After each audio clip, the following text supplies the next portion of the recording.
What's good, Renegade Nation? Before we begin the video, I'd like to give a big shout out to our most recent Patreon supporters, Jalen Saunders, Nick, Thomas, Derek Kincaid, Purple Derpington, Joe Nathan Young, Texno, Mid Dinos, Isaac, Inico Melio, Elijah Williams, In Before You, Xree, Adeel Javed, Jay Hewitt, and Snowy Patley. Thank you very much for your support, and if you want to support us on Patreon, feel free to click the link below to find out more. We'll see you there.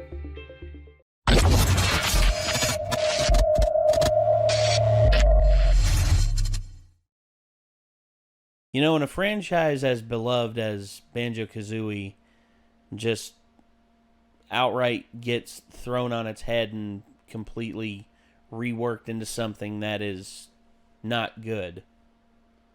Now, there's some people who like this game, which, if you like it, cool. But it's not a Banjo Kazooie game. Not by any stretch of the imagination. Did you ever play Banjo Kazooie? The first one. Yes, okay. So, you have a good experience. Did you have a good experience with it? Mm-hmm. Okay. Yeah. A lot of fun, right? Oh, yeah. So, the second one pretty much is the same, except, you know, it expands beyond what is capable in the first game, and it actually makes it even better. And then, for the longest time, they were wondering, when are we going to get the third Banjo and Kazooie game? When's that going to happen? Here's the rub. It did happen, and this was the result.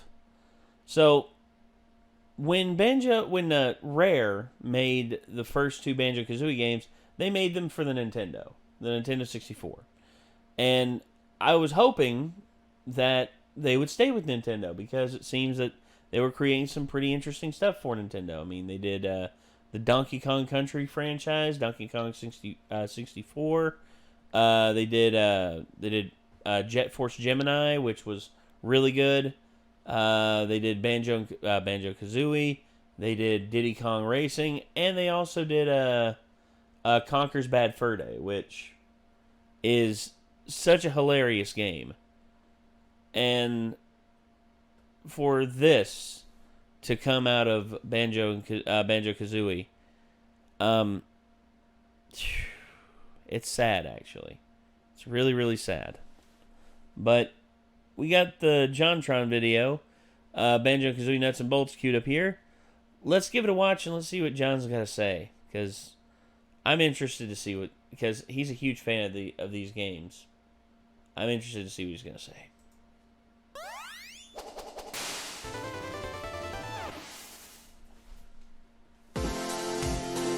Ah, yes. The old intro.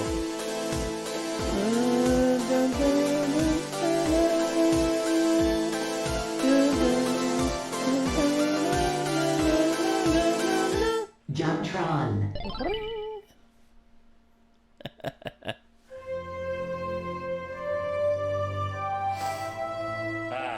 What perfection. What a beautiful day, wouldn't you say, Rockington? Oh, yeah. I lost Rockington. I lost the rock!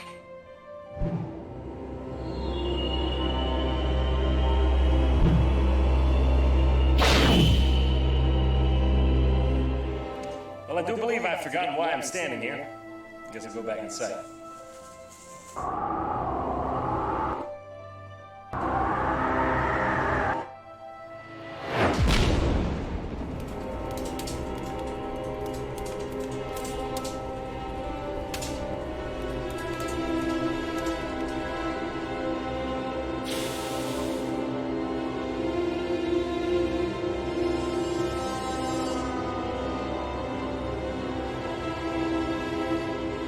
No running away from it, John. Jock, it's time to finally lay this nightmare to rest. So it has begun, John. I'm sorry, but this is for the good of everyone in the galaxy. Jock, what are you talking about? This is finally our chance to redeem. Erasing memory. Oh, hey, Jock, why are you green? Holy crap, a new Banjo Kazooie game, Jock! Let's go play this! Oh shit. Now, Jacques, I know you were around when the Banjo Kazooie games were popular, but I'm telling you, this is a huge day for me. I'm omnipresent. Right, okay, yes. What? Look, I'm gonna put the Banjo Kazooie game in and we're gonna have have a great time, okay? All right, here goes. Taking the next step towards the rest of my life.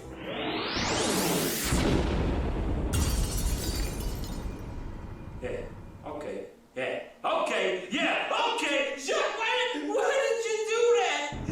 Oh! Jacques, how can you do this to me, man? I wanted to play that game for years, and finally I get it. Hey, check it out. It's Donkey Kong Country. Man, this game really takes me back, as far as I can remember. It was the early 90s. You just got your hands on this crazy new game, Donkey Kong Country, with sweet, revolutionary 3D rendered graphics. Who could forget the fond memories of snapping these games into our Super Nintendos, hearing that familiar click and hitting the on button? Then there, in the dead silence of night, with your blanket enveloping you in a heavenly shroud of comfort, you heard that euphoric jingle for the very first time.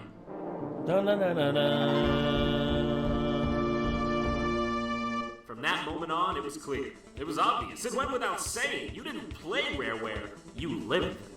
Enter a golden era of video games unlike anything the world had ever seen. Stunning new graphics, new ways to play, and a race to see who could make the best looking and most game-changing software. It was truly the Wild West, and leading the helm was Rareware. In their early days, they were known for such games as Battletoads and Wizards and Warriors. But they didn't hit critical acclaim until they became a second-party developer for Nintendo and rocked the world with their Donkey Kong Country line of games. Gaming would never again be the same. It was no longer about your high score, it was about the adventure. And Rare knew this. They knew it better than the rest of us. And that's when things got crazy. Donkey Kong Country 2, Diddy's Conquest, and Donkey Kong Country 3, Dixie Kong's Double Trouble, Diddy Kong Racing, Blast Corps, Killer Instinct, GoldenEye 007, Donkey Kong 64, Perfect Donkey Kong, oh, something again.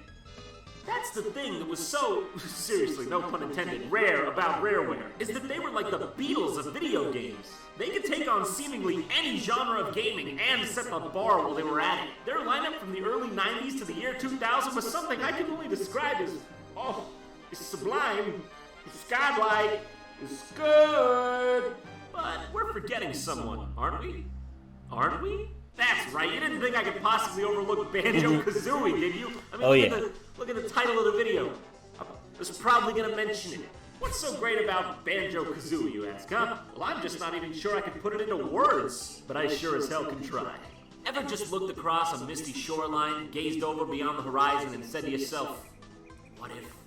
There you go. Do you need further explanation? Do you need clarity? Do you need clarity? Every single part of the game was packed to the brim with originality and content. Sure, it was a collectathon, if you will, but I still don't get why this is considered a derogatory thing when referring to games. Yes, it is a game where you collect things, but the game is built around it, so it's fine. Each collectible is ingeniously hidden within different parts of the level, and the best part about finding them is you have to survey the landscape and locate them by the seat of your own whip.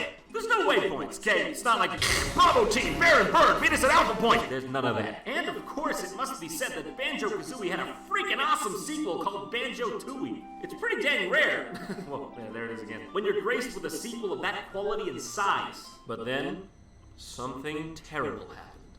A misstep on the stairway to glory. In the year 2002, Rareware in its entirety was purchased by Microsoft Corporation. They started making games like Grab by the Ghoulies, Perfect Dark Zero, and Cameo, Elements of Power. And it's fuzzy, but I could swear that I remember something else. Something far more sinister. Well, if we can't play the new one, Jacques, then I guess we might as well just play the old one. It's the next best thing.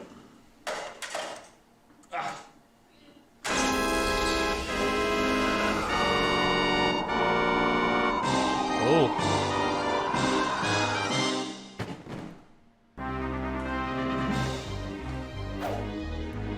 John, stand back.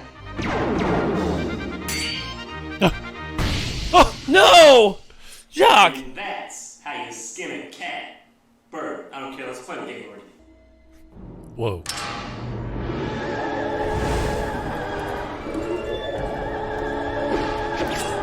Oh, shit.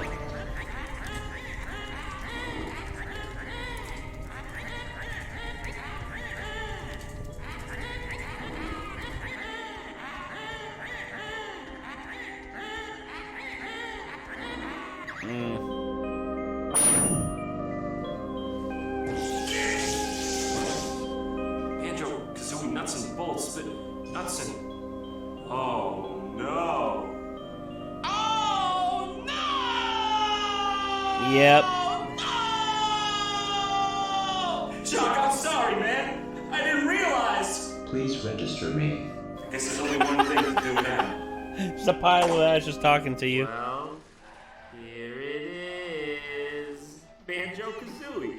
Nuts and bolts. It's sort of a bittersweet feeling, seeing the Rareware logo again after all these years. You hear that jingle right there? Well, that's the stuff I have in it. And look, it's Spiral Mountain. Good to see you again, old friend. Mountains can't be friends. So we're met with the familiar menu screen, but it's a little different than before. For starters, looks like Banjo's become a bit of a hoarder, huh? I guess those are all the Xboxes he had that Red ringed. Whoa, they're all about to topple over, but they never do! So, let's do the deed and start up the single-player campaign. Huh, is that Battletoads in the background? Nice touch. So the game starts off with a bit of a retrospective. It tells the tale of Banjo, Kazooie, and Gruntilda, and shows the games that came before. Overcoming many perils and speech impediments to send Gruntilda tumbling to her doom. Oh, Conker's Bad Fur Day music. We get it, Rareware. You used to be cool. Can you get on with it? Stop! Stop it! Stop taunting me! Oh, jeez. Oh, darn it. They got fat. So this radio here tells Banjo and Kazooie that it's been 10 years since they were invented and that they're all fat and washed up. Yep. Can you feel that? Can you feel it? This kind of reminds me of the beginning of Conker's Bad Fur Day. Except instead of being funny, it's just Banjo telling us over and over that he should have ordered a small pizza. I'm fucking serious. Look at this shit. We get it. Yes.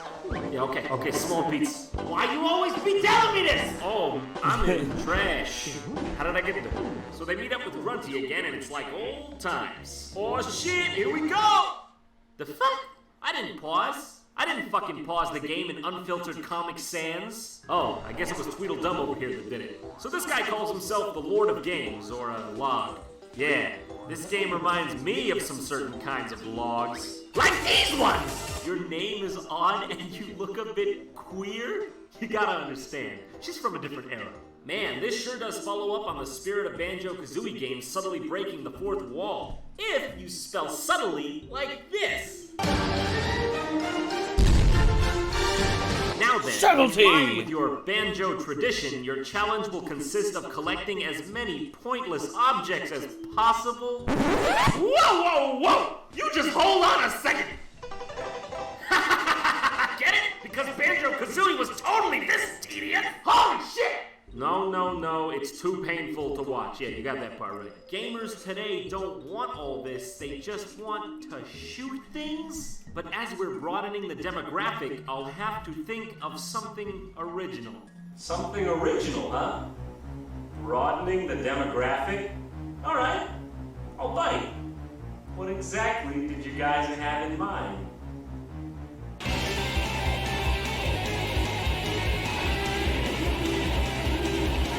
Yes. Cars! And holy shit! We'll always love you! I can't believe you did this to me, goddammit!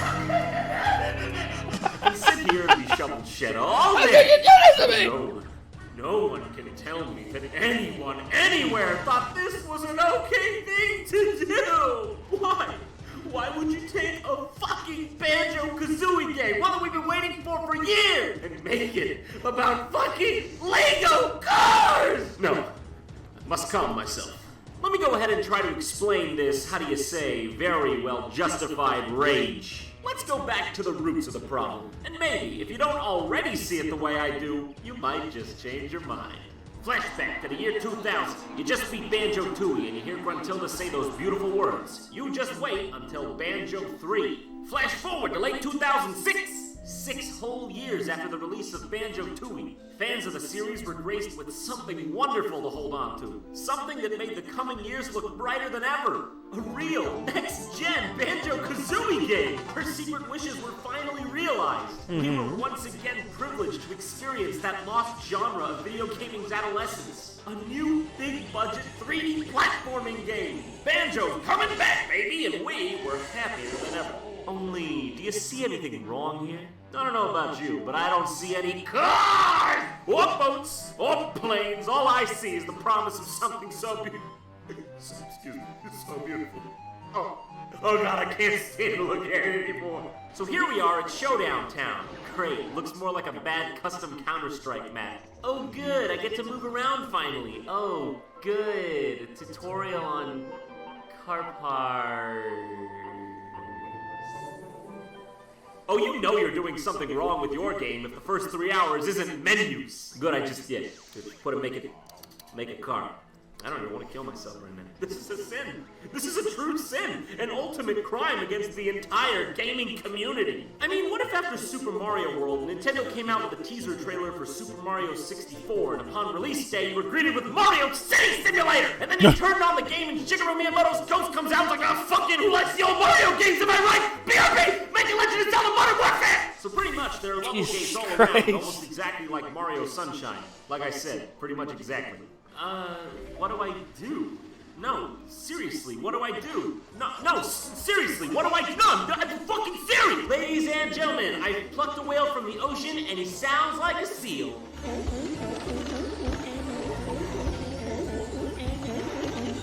So, seriously, this is just one big empty level with nothing to do in it. I eventually found out that you gotta talk to people to unlock missions where you can actually do things. So why then can I walk around this giant wasteland? This feels more empty than Fallout 3, a game that's supposed to feel empty! I swear to God, it feels like I'm playing a game that wasn't finished. I know there's missions, but why? This is a Banjo Kazooie game. It's about the adventure. And fine, if you're gonna make it a car game, fine. But why make this overworld that has absolutely nothing in it?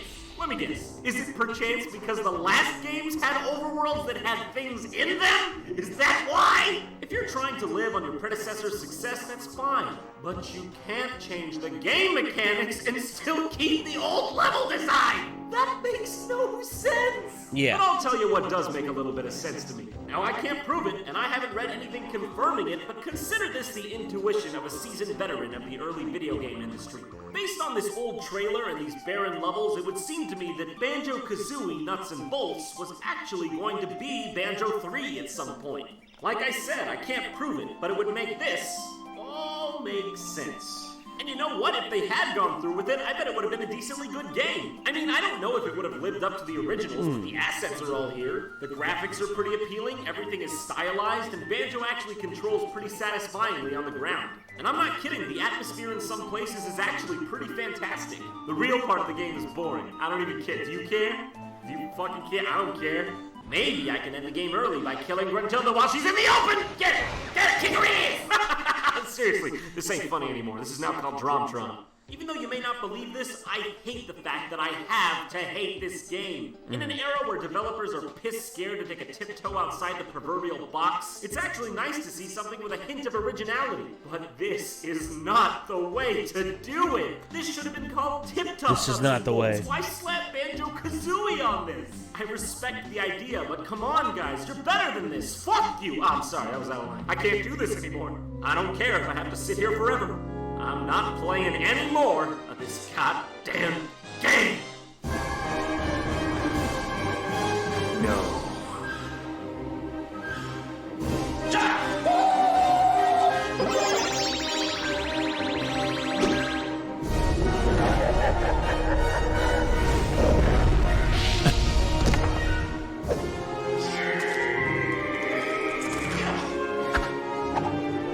Yeah, there you go. Chuck it, John.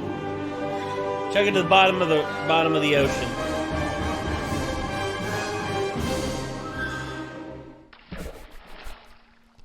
Well, that takes care of that. I did it. I saved the world.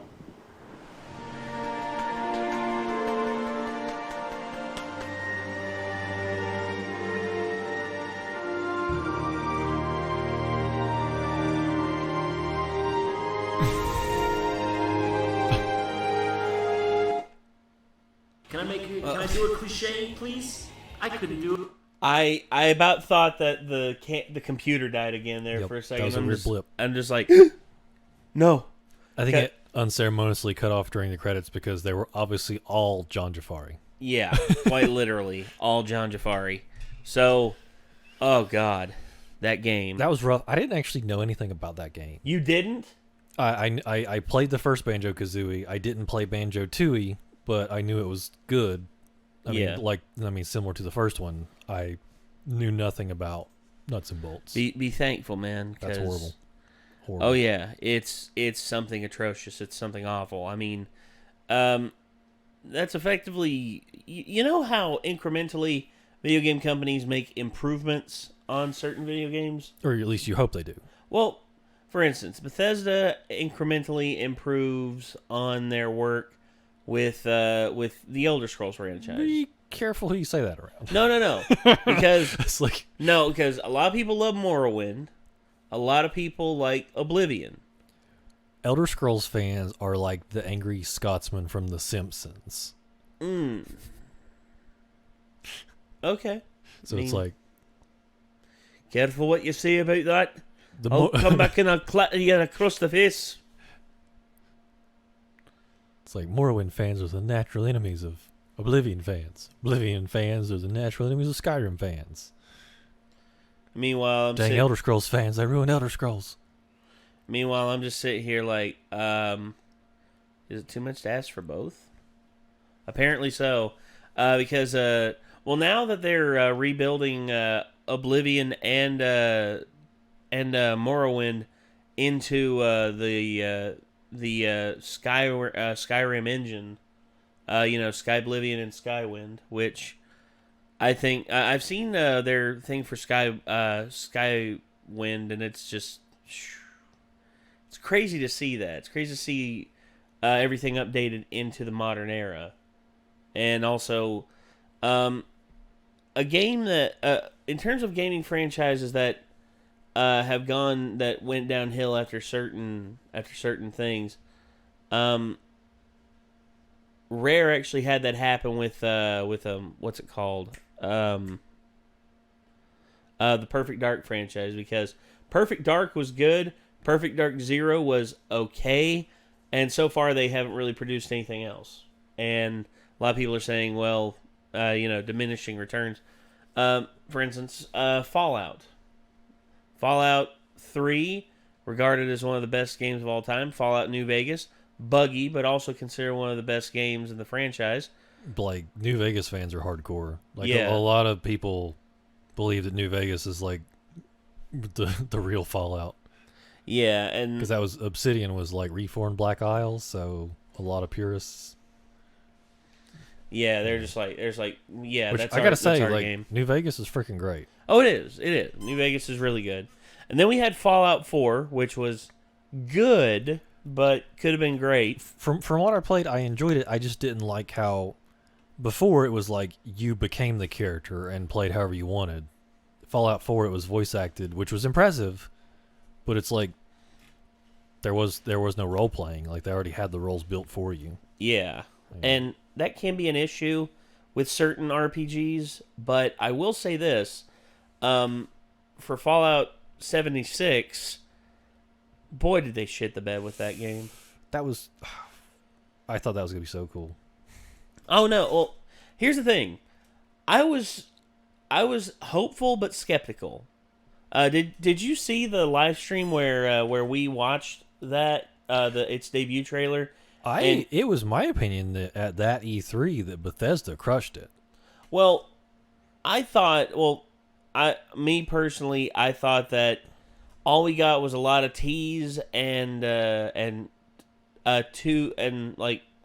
confirmation of one game that just, I expressed my doubts about, because number one, whenever Bethesda takes their intellectual properties online, it almost never works.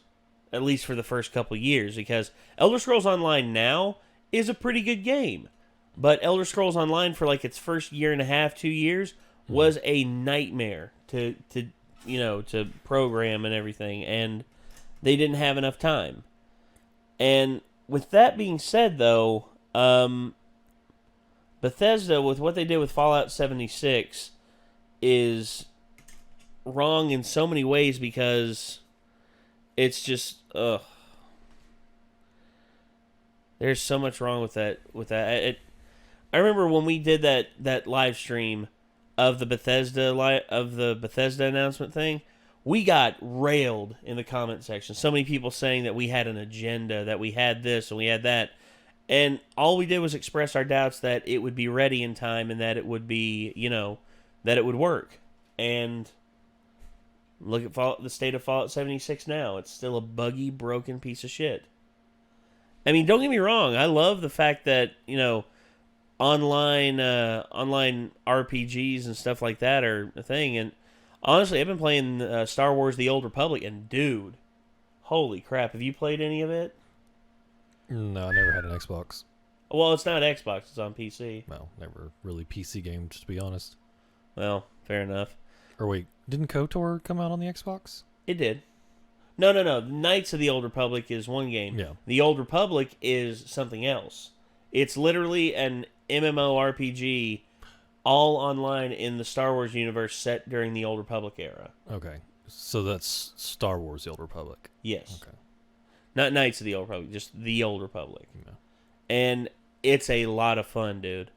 I started playing it, I made my character, and I'm like, okay, so what's my character going to do? It's like, okay, I have all these pathways to choose from, like Jedi, a Jedi Sentinel, a Jedi Consular, a Bounty Hunter, a Smuggler, a Republic Trooper, a Republic Commando. And then that's just the light side. Dark side, you get the equal amount of roles that you can play in that. And it is so damn good.